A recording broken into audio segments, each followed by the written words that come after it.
Hello, welcome to the Spread and Essence Football Podcast, Football Picks Podcast. I'm Nesson.com's Mike Cole, joined, as always, by Ricky Doyle, Andre Khatchaturian. Gentlemen, how are we? Doing great. Doing well. It's almost Thanksgiving. Christmas is around the corner. It's the most wonderful time of the year. Oh wow, we're getting after it already. I was out for a run last night, not to brag. That's not bragging. It's just a run. I know, because I work out. I mean, it makes me a better person. But I ran by a house that had their Christmas tree up in the window already, and I was like, this is a smidge aggressive. No, it's been a horrible year. You should start getting married early. So that is a fair point. Like I'm certainly not judging anybody who wants to jump into the Christmas spirit. I woke up this morning and listened to "Oh Holy Night" by Bing Crosby, and it just made the day better. It was very, very tranquil. That is. I think I'm all right with whatever it is you want to do at this point. You know, if you wanted to bust out the 4th of July lights, like I'm not going to fight you on it. Well, and you want to keep Halloween going for a few more months, have at it. Yeah. I don't want to get on a tangent here, but like I've talked to other people about this, maybe even you guys. My sense of time is completely gone. So like maybe I saw that and I was like, that seems weird, but it is November 10th. Like Christmas is what? November 10th. It's 75 in New England. Yeah. It is 7. Yeah. It's warm. But it gets dark early. So there's like as if our internal clocks weren't already screwed up. We're at the point of no return. I get the mask. Yeah, I don't want to minimize what other people have gone through this year, but my internal clock is irreparably harmed. Like I have no idea. Time does not exist anymore in my eyes. Like it is still March as far as I'm concerned. It's so that's the other part. Like none of this makes any sense. Well, you know what else was harmed, Mike? What? You know what else was harmed, Mike? What? Was our records this week. I was gonna say the fact that we're in week 10 is nuts. How did we do in week 9? We've made it through 9 weeks though, which is impressive. So that's true. Yeah, it's small wins. Ricky, you went 6-8. You led the way, and somehow you have the best record now between all of us because Mike, you and I both went 3-11. Holy Christ! And it was not good. And you know what else was not good was. You know how I always talk about yards per play differential and how it's usually a good indicator of success. The teams that had the head-to-head matchup, the team that had a better yards per play differential going into that game in the season, went 3-11 this week. So it just tells us that all you do is just make your pick based on yards per play. Basically, but I want to go back to the drawing board on that. But I definitely do look at it and. Something tells me that trend is going to reverse this week because that's just not sustainable. So I'm very confident in my picks this week. Is what I'm trying to say. I will say to your point, and I mean this is on us for getting a little too chalky, especially you and I, Andre.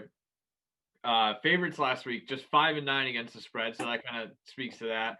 Underdogs were 6-8 straight up. They won 6 of the 14 games. This season, let's see, underdogs favorites. 54, 77, and 2 against the spread. That is insane. Underdogs are cashing at a wild rate. And to that point, I saw this on OddsShark. Underdogs covering at the 3rd highest rate in NFL history through week 9. You had to go back to 2002, which was the highest, which was 60% of the time. 1999, also a big year for underdogs, 59%, and then right around 59% this year as well. So this is something that we haven't seen literally in years. So I'm interested to see what happened after. Was that the whole season in 2002, 60%, or? It looks like through week 9. Yeah, so I'm interested to see if it kind of regressed after that back to what it's supposed to be. Because it's a good point. And before we get into we'll do our 3 games, locks and upsets, and then we'll leave. Before we do that, one other stat that really stands out, and this is very applicable to literally the 3 games that we're doing this week. This is from VSiN's Josh Applebaum, who points out divisional underdogs now 28-16 against the spread. In short road underdogs of 6 points or fewer, 35-15 against the spread. So that's all we're dealing with this week, by the way, is short dogs. And primetime dogs are 18-9 against the spread as well. So it's something to keep in mind if you're looking to bet the Patriots on Sunday night or thereabouts. And then again, I think we have one of those games. Yeah, our 3rd game that we'll get to crosses literally all of those boxes off. So A lot going on there. But before we get into week 10, the week 10 games, if you're still listening, make sure you head on over to iTunes or Spotify if you're not listening to us there. Download, subscribe, rate, review, give us 5 stars. Continue to tell us how well we are doing despite our records. This is entertainment. We're not experts until we go. We're here to give you information. Unless we go 13-3 next week, and then we are experts. So let's get into it, guys. We'll start Sunday afternoon. This is an interesting game, a game that feels like it's been kind of intersecting our lives for the last 3 or 4 weeks. And I'll explain more as we get into it. But we've got the Buffalo Bills coming off of just a trouncing of the Seattle Seahawks. They head out west to the desert to take on the Arizona Cardinals. Cardinals a 2-point favorite here for a 4:05 p.m. kick. The total 56. We're expecting another shootout, which makes sense. Ricky, who do you like in this one? Yeah, like you just said, Mike, I think we're on track for another shootout here. It feels kind of similar to last week's game with Buffalo face Seattle, but the one thing where the one area where I do think the Bills are going to run into a little more resistance this week is with the pass defense of Arizona. I mean, you cannot get much worse than what Seattle poses from a pass defense standpoint. So I think that Josh Allen is going to have a little bit more trouble this week, although he did look good against Seattle. And I think one area too where the Cardinals are going to be able to expose Buffalo defensively is that run defense. I mean, we saw basically Seattle had to abandon the run this past week. 17 rushes for 57 yards. A lot of that, based on just the game flow. The fact that Seattle's running back room was all banged up, so they actually didn't really have much to lean on there. But meanwhile, you look at the Bills, still the worst run defense in the NFL according to Pro Football Focus, 28th in expected points contributed by the run defense, according to Pro Football Reference. Meanwhile, Cardinals enter Week 9 ranked. They were 4th in rushing offense DVOA according to Football Outsiders. We know what Kyler Murray is capable of doing on the ground. I think maybe this is a big Chase Edmonds game, so I just think that this is set up well for Arizona to have success on the ground. And then meanwhile, I think Buffalo's offense is going to take a step back this week against that Arizona defense. Ricky, you literally took all of my notes. I feel like I gave you my notes, and it's like we're in high school, and you asked me to use your notes on the test, and you got the same exact grade because I have nothing else to add. I have one thing to add actually is you talked about that the rush defense factor. Buffalo is 32nd in rush defense on Pro Football Focus. And Seattle also loved to run the ball. And I came out and said this the last week is Seattle is going to will have that advantage on the ground. But again, like you mentioned, Ricky, they got away from the run because they were trailing 14-0. Seattle doesn't even run the ball that much anyway. They're 29th in rush attempts. Arizona loves to run the ball, 4th in rush attempts. So that's part of their game. They're going to take advantage of that. They're at home. I like that they're also the more balanced team. They're They're 4th in yards per play differential. Buffalo's 14th. So everything you said and those things that I added, it's just I think it's going to be a big win for Arizona. Give me Arizona as well, and just kind of to the point I alluded to in saying there's a lot of lives. What's that? The point that you made about intersection of lives. Yes, there's. I go back to, we saw last week what happened in that game, but I go back to week 8, it was 7. I don't remember what it was. Who knows? Again, like I said, time is just a construct at this point. But you look at what Arizona did against Seattle, and that game was a shootout. But I said going into that game, I think, Arizona can limit the big play offense. And they really did that for the most part. Was it Russell Wilson? I mean, he threw for close to 400 yards, but it was on 50 pass attempts. He had a 7.76 yards per attempt, which is still pretty high, but it was a yard below his season average. So and you go back in the game, it doesn't feel like there's a ton of a big play potential there for Russell in Seattle. And they also forced 3 interceptions, which is pretty impressive as well. And I think this is kind of a similar situation here, right? Buffalo, 3rd in explosive pass rate this season. Arizona, to my point, has been very good at limiting those explosive pass plays. They're 6th in the NFL. Arizona just is 12th in yards per allowed through the air. Seattle, by the way, 28th. So this could be a much stiffer test this week than Buffalo faced last week. And then kind of to another point that you guys already made, I think Arizona really just dominates on the ground here, and it keeps the football away from Josh Allen and the Bills. The Buffalo defense ranks dead last in the NFL in early down success rate. They get gashed on first and second down. That's probably a huge reason why they're 23rd in third down defense this year. Arizona, by the way, 5th in early down success rate. So I think they can run the ball on first and second down no matter who's in the backfield and have some success there and just hold on to the football a long time. And here's one other thing to kind of keep in mind as well. Buffalo averaging the most penalty yards per game on the road this year. So this just feels like a perfect spot to take the Cardinals. Last week's underdog success be damned. I think one thing you need to look at as well for Arizona is if for whatever reason, Kyler Murray has shown he can turn the ball over at points to be a little reckless. If they fall behind early, 7-0, 14-0, they need to stick to running the ball. That's their game. That's the way they're going to win this game. They can't abandon the run. Yeah, I mean, Buffalo, they forced 4 turnovers against Seattle too. So, yeah. I mean, it turned them all into points. They had 7 sacks in that game. So there was an element of not flukiness, but I'm not sure that Buffalo's defense, for all its warts, is capable of replicating that effort this week. And I also just like the pace at which the Cardinals work. I mean, they were going into this past week second in seconds per play, situation neutral seconds per play. So they, very up tempo. I think capable of wearing down that defense, and I think that's sort of the path to victory there. And I mean, keep in mind too, Arizona just hung 31 points on the Dolphins, who #1 scoring defense in the NFL. I mean, whether how reliable that is in terms of a defensive metric, whatever, but still, I mean, it's a fairly decent defense that they just put 31 points on. I do wonder how consistent they can be.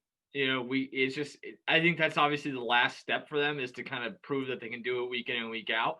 But I think you look at Buffalo too, like they, feels like they probably put a lot in that game last week, and maybe there's a little bit of a letdown opportunity here as well. So I think we said it a couple weeks ago too, when talking about that Cardinals Seahawks game. That Arizona has one of the highest ceilings in the NFL. But they also have a very low floor. So it's just a matter of, like you said, establishing that consistency, and that is sort of the final hurdle in them becoming a legitimate contender.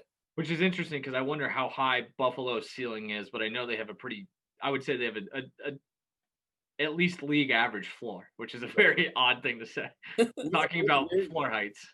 What's very strange, guys, is there's 6 late games this week and 5 early games. Makes no sense whatsoever. The one goddamn week they do it, it's right up against the Masters. What are they doing?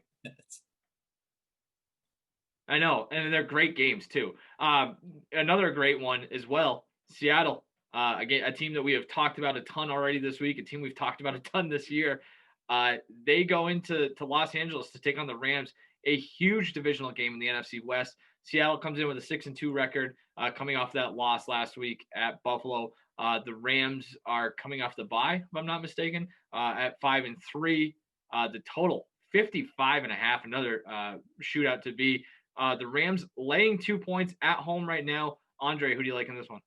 Sticking with that yards per play differential theme, and how last week the team with the worst yards per play differential heading into the game went 3-11. Sorry, the worst yards for the worst head-to-head yards per play differential went 11-3. The Rams are actually #1 in that category heading into Week 10.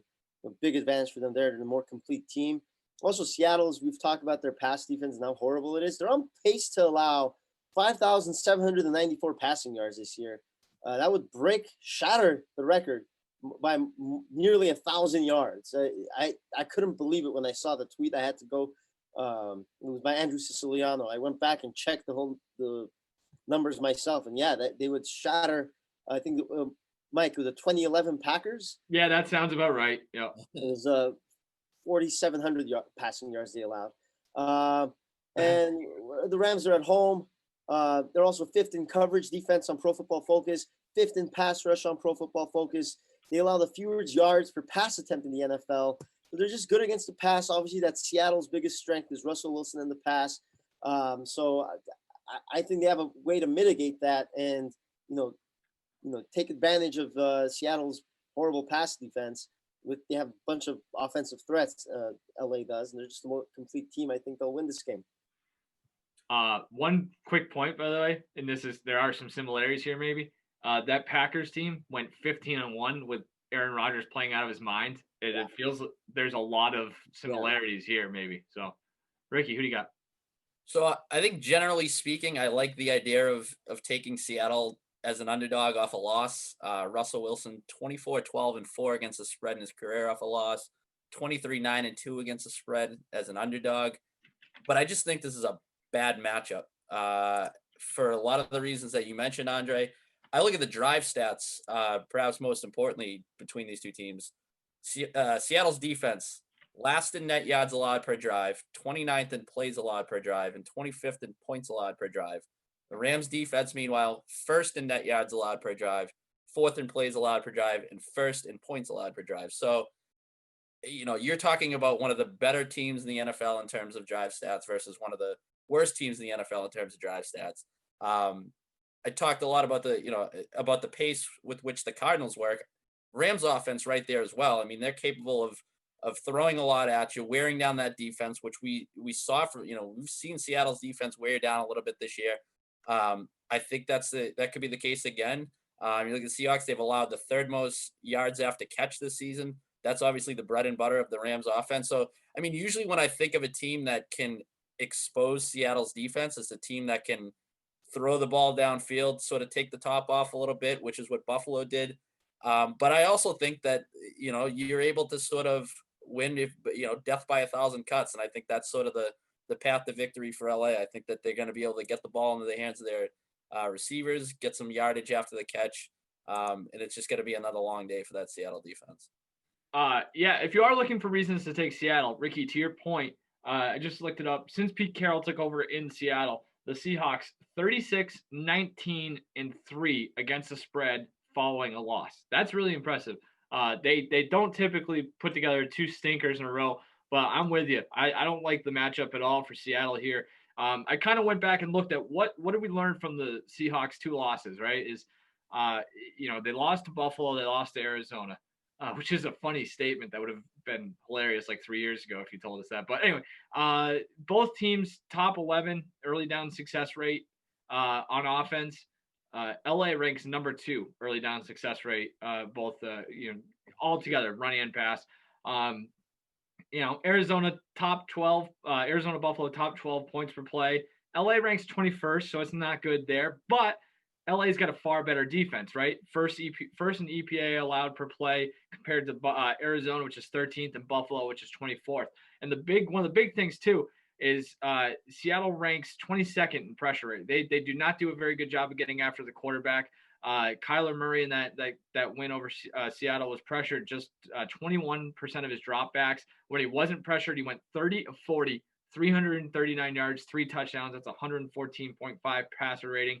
Last week, they did get after Josh Allen a little bit more, pressured him on 42% of his 48 dropbacks. But without pressure, Allen, 22 of 26, 273, 2 touchdowns, 136 passer rating. He actually had a better passer rating against pressure, which is nuts. It just tells you how bad that Seattle defense played last week. So that, you look at the one thing, go back 2 weeks ago. Was it 2 weeks ago? Miami beat the Rams down in Florida. Jared Goff, just an absolutely miserable game. That's because they put a ton of pressure the Dolphins did against him. He went 9 of 22 for 90 yards, 2 picks, no touchdowns, a 15.3 passer rating against pressure. When he's faced pressure this year, he's completed fewer than 40% of his passes, just 4 yards per attempt, 36.7 passer rating under pressure. When he's facing no pressure, 114.2. You keep him clean, you got a very good chance of winning. I think the Rams can do that against a Seattle team that just doesn't generate a ton of pass rush. You look at that Seattle defense as well. KJ Wright, DJ Reed, Brian Moan all suffered ankle injuries. They're questionable for Week 10. You don't know if you're going to get Quentin Dunbar back. He tried to play last week, couldn't. Shaq Griffin, hamstring concussion. He was already out. He may not play again this week. Just a lot of it feels like the Rams can be able to move the ball pretty easily against Seattle, and that's look into a couple side bets for the Seahawks. Again, they don't run the ball very much. 29th in rush attempts. So whoever their running back is going to be, I guess, is DJ Dallas. We throw a different running back there every week. Just bet the under on the rushing yards for him, and also bet the over on pass completions for Russell Wilson. I think it's going to be a pass-heavy game for Wilson. And obviously, he's the best in the game. And he'll make a lot of completions, but I still think they lose. Yeah, Rams have averaged 33.6 points per game over their last 5 games against Seattle, too. So not a little bit of they got their number a little bit. Yeah, one matchup to really watch in this one too is going to be awesome is Jalen Ramsey and DK Metcalf. You go back last year, Metcalf in 2 games had just 8 catches on 9 targets, 122 yards and a touchdown. So certainly not terrible, but not numbers we're accustomed to seeing from him. So that's another thing to keep in mind as well. All right, this game actually, the more I looked into it, sucks, but we're going to go with it anyway, whatever. We're going to Monday night for an absolutely enormous NFC North game. Like, it looks like the Packers are going to run away and hide in the North, but all of a sudden, second place in a playoff spot for a wild card is up in the air because of the Bears, who were like a house of fire. Well, that's not true. House of fire record-wise, I think they were a house of cards when you look at their actual performance. They've come back to earth, and they are now just 5-4, and they're hosting a 3-5 Minnesota Vikings team. Vikings laying 2.5 on the road on Monday night. Kirk Cousins historically bad on Monday night. It doesn't matter. That just tells you how much respect or lack thereof there is for the Bears at the moment. Ricky, who do you like in this? Yeah, it's a weird line. I was surprised to see that to open up the way it did. You mentioned Kirk Cousins on Monday night, 0-9 on Monday Night Football. The Vikings have lost 16 in their last 19 at Soldier Field, including 1-4 straight up in primetime in their last 5. Kirk Cousins 0-3 against the Bears with the Vikings. That includes a 16-6 loss last season. Also 2 years ago, a total choke job in the regular season finale that I think prevented the Vikings from making the playoffs. So there's a lot of demons that Minnesota is going to have to exercise in this game, which leads me to take the points here and hope for the best. I mean, I know that Chicago offense has been pretty putrid for dating back for a few weeks now. I think there's a good chance Nick Foles might be playing for his job in this one. I mean, I wouldn't be surprised if once Trubisky gets healthy, maybe he starts when they come back after the bye against Green Bay if Foles struggles in this one. So I don't know. Maybe that's a kick in the pants for him. But I'm having a hard time buying into Minnesota. I mean, I know how good Dalvin Cook has been, but I just consider that those back-to-back dominant performances came against the Packers and Lions, 2 teams that struggle against the run. Bears going to be much stingier in that regard. Good against both the run and the pass. So I think I'm just putting a lot of stock in Chicago's defense to slow down Minnesota's rushing attack and force Kirk Cousins to beat them. And I'm not sure I'm willing to go that far, especially if I'm getting points. So with the home team, and sort of lines up with some of the trends that you mentioned earlier, Mike. So I'll take Chicago and I'll take the points. Yeah, I don't really buy into those Monday night trends. I know it's 0-9, but I think it's, you can't really look at those past performances and say, oh, it's Monday night. That means Kirk Cousins is going to stink. You know what Kirk Cousins is doing this year? He's leading the NFL in yards per pass attempt. Minnesota is 6th in yards per play differential. They're number 1 in yards per play. The metrics love this team. They had a tough schedule early on. They lost to the Packers, Colts, Titans, and Seahawks. Those are some tough games. I think they're a much better team than Chicago is, and that's why they're favored in this game. So I'm going to take Minnesota. I think Chicago's going to struggle moving the ball. They're 31st in yards per play, and their rush defense is pretty average. They allow 4.1 yards per carry. This isn't the Chicago team that we've seen in the past. It's just a stingy defense. And honestly, they're kind of mediocre defensively, and I think Dalvin Cook's going to continue to have a big game. We know that when Dalvin Cook's on, the Vikings are one of the best teams in the league. The issue with him has been he's been hurt for on and off throughout the last 2-3 years. Yeah, I'm gonna go. This is a tough one, but I'm kind of with Ricky. I don't really have a good reason to take either team, so I'll take the points at home, especially considering all the stats that I laid out earlier. This one, like I said, checks all of those boxes, whether it's short dogs, divisional dogs, primetime dogs. The Bears check all of those boxes. Don't love their situation at all. And I'm with you, Andre. I don't really buy into those narratives either. But at a certain point, you got to look at the matchup too. And I think it'll add to that narrative because this is a very good Bears defense still. I think you can run into some resistance there for the Vikings. Let's see, what else do I have in here? I don't know. Both teams are careless with the ball, -3 turnover differential. So if it's going to be a relative coin flip in that regard, I'm going to lean towards the home team getting the points. I also like Chicago first in red zone defense, which maybe neutralizes the Vikings' third-ranked red zone offense. That being said, Minnesota's got a very good red zone defense, and the Bears have a horrible red zone offense. But whatever. Well, let's just ignore that part of it. Yeah, I don't know. David Montgomery's in the concussion protocol. Sounds like Lamar Miller could be activated for the Bears, which is from the practice squad, which would be a nice little blast from the past. That's a good. Yeah, he's fine. Whatever, right? Is there a huge drop off there? Maybe they find a way to run the ball a little bit better as well. So, these teams have been beaten up by good teams, though, if you look at it. I don't want to just completely dismiss what Minnesota has done, but I mean, especially when you consider Mike Zimmer's team usually finds its stride at a certain point, like in the middle of the season, and then, whatever happens at the end happens at the end. But I don't know. This seems like a relatively inviting matchup for the Bears offense too. I mean, as bad as they've been, I mean, this Vikings team still has some issues in the secondary. Issues at the second level for both inexperience and injuries sort of factoring into that. So I don't know. I don't see Minnesota generating much of a pass rush, which I think is really the way to really throw off that Chicago offense, because their offensive line's been awful. I don't know if they'll be able to exploit that enough in this. Yeah, how good is Minnesota too? They have been getting a little bit of momentum. I heard people talking about them being a contender. Them basically, being a playoff contender. I mean, the Green Bay win was impressive. To go into Lambeau and beat the Packers is always impressive. But their other two wins are Houston and Detroit. They still have not, they haven't been overly impressive. They lost to Atlanta. Their other losses were against great teams, though. They were, but so were the Bears, if we're being fair. The Bears lost to the Colts, Rams, Saints, and Titans. But to lose by 1 point to the Titans, 1 point at Seattle, all right, but then okay, fine. Then they could have easily won those games. Yeah, okay, but to that point, the Saints just absolutely bum rushed the Bucs a week after barely hanging on to beat the Bears. Yeah, and the Bears beat the Bucs. Yeah, that also is true. Yeah, it's just so bingo, bango, bongo. There's really forgot what down it was. Let's not forget that. Okay, I mean, but yeah, we can go in circles all day talking about that. I'm just trying to make a point. Yeah, I don't feel great about this. For me, it just comes down to I think it's gonna be a low-scoring game. The total is at 44.5, and if that's gonna be the case, I'll side with the better defense, especially if I'm getting points at home. It just seems it's very cliche. It's very boring. It's probably even chalky, but whatever. Anything else, guys? No, let's move on to locks and upsets. Andre, who's your lock? I'm gonna take the Pittsburgh Steelers. They're 7.5 point favorites. Have you seen the news? Yeah.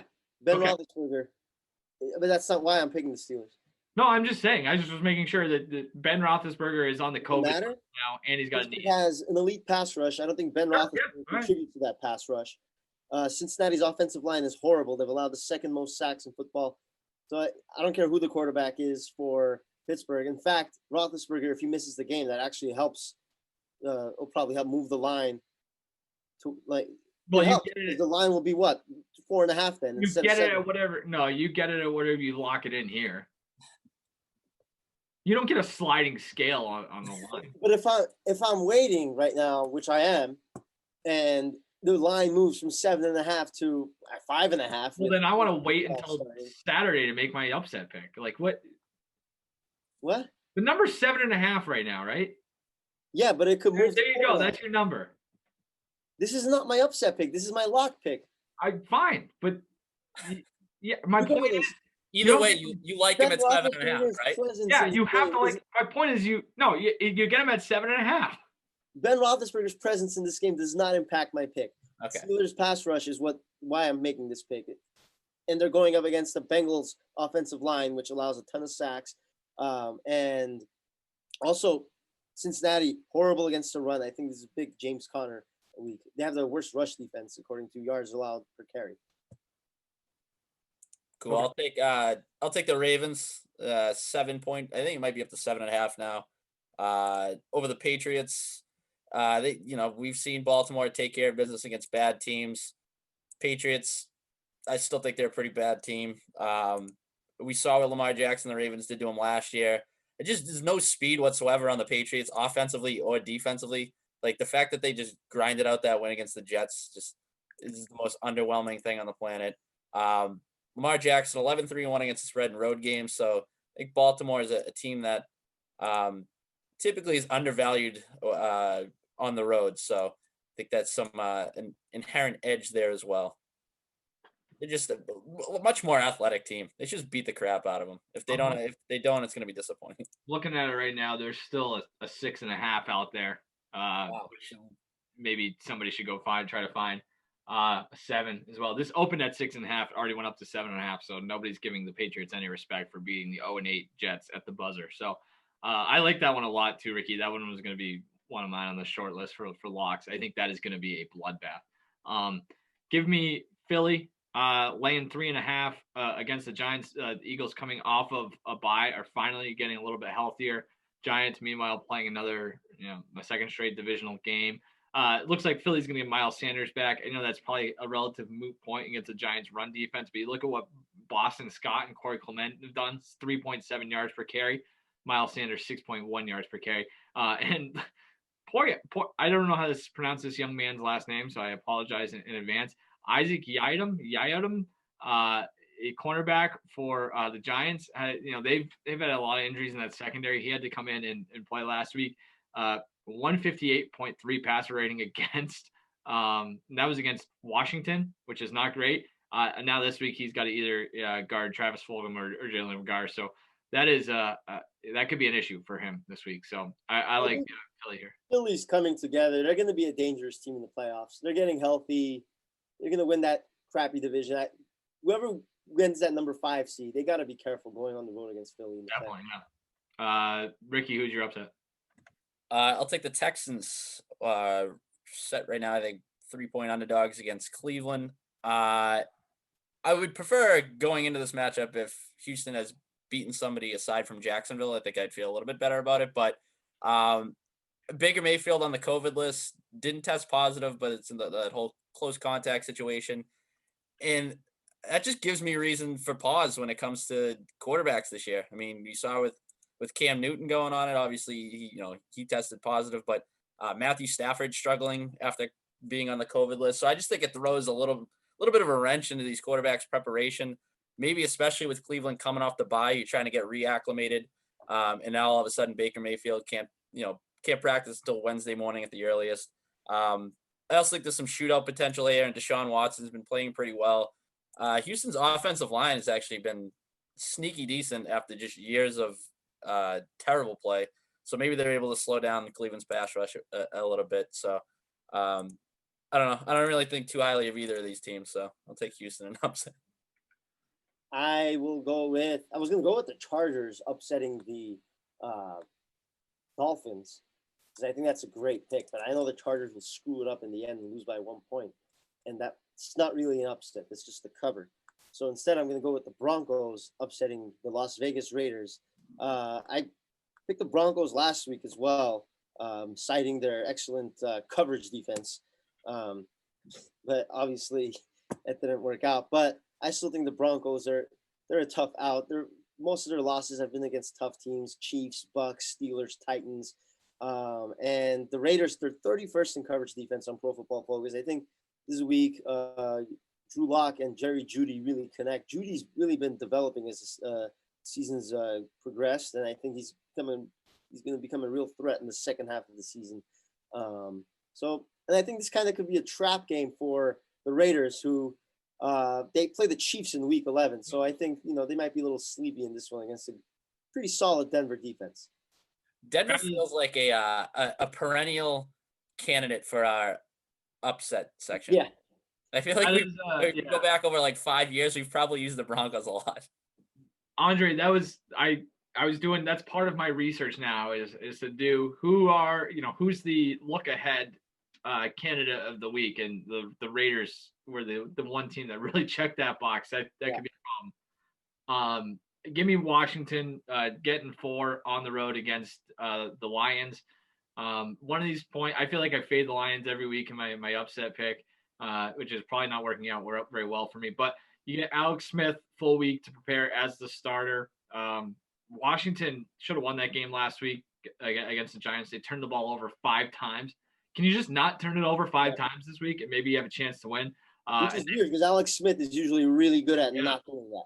So Detroit ranks 29th in takeaways, so not a great defense. So I don't know. Just give me the football team, I suppose. Getting 4 on the road against the Lions here. Well, team.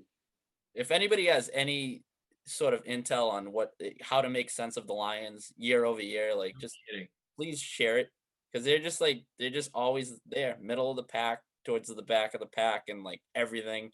But they'll randomly just be a thorn in your side because they'll pull something out of their ass. Like, it's just a very frustrating team. Would love to see how us 3 fare in Lions picks this year. I know I've been horrible, but it didn't stop me here. So, guys, it is also Masters week. Do you have any Masters picks for me?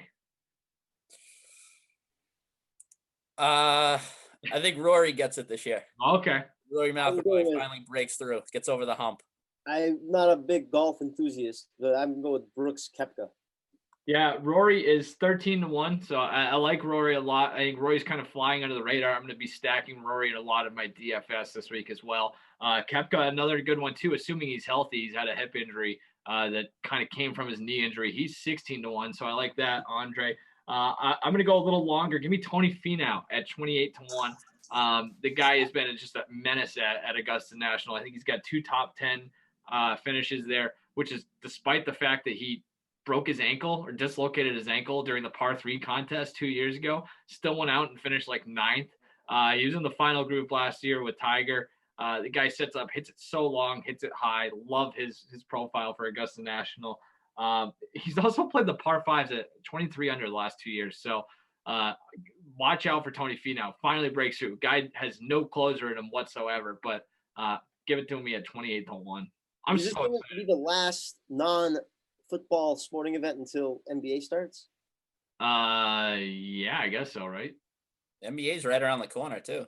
Yeah, NBA is like a month away now, right? Yeah. Pretty close. That's exciting. Free agency next week, so. Is free agency even started? It starts, I think, the 20th, maybe. I could be wrong. Yeah, get the draft coming up next week on the 18th. Yeah. Free agency right there after. Imagine being like the Chicago Bulls, though. You haven't played a game since March. I know. Yeah, that is tough. I know they tried to do that, like, second little tournament, but that's it. You know, it is what it is. Does it really matter, though, in the long run? I don't know. Maybe there'll be some betting edges there, you know. A lot of load management this year. Definitely. All right. That's it for week 10. Andre, Ricky, and Mike. We'll be back again and do it again next week. See you then.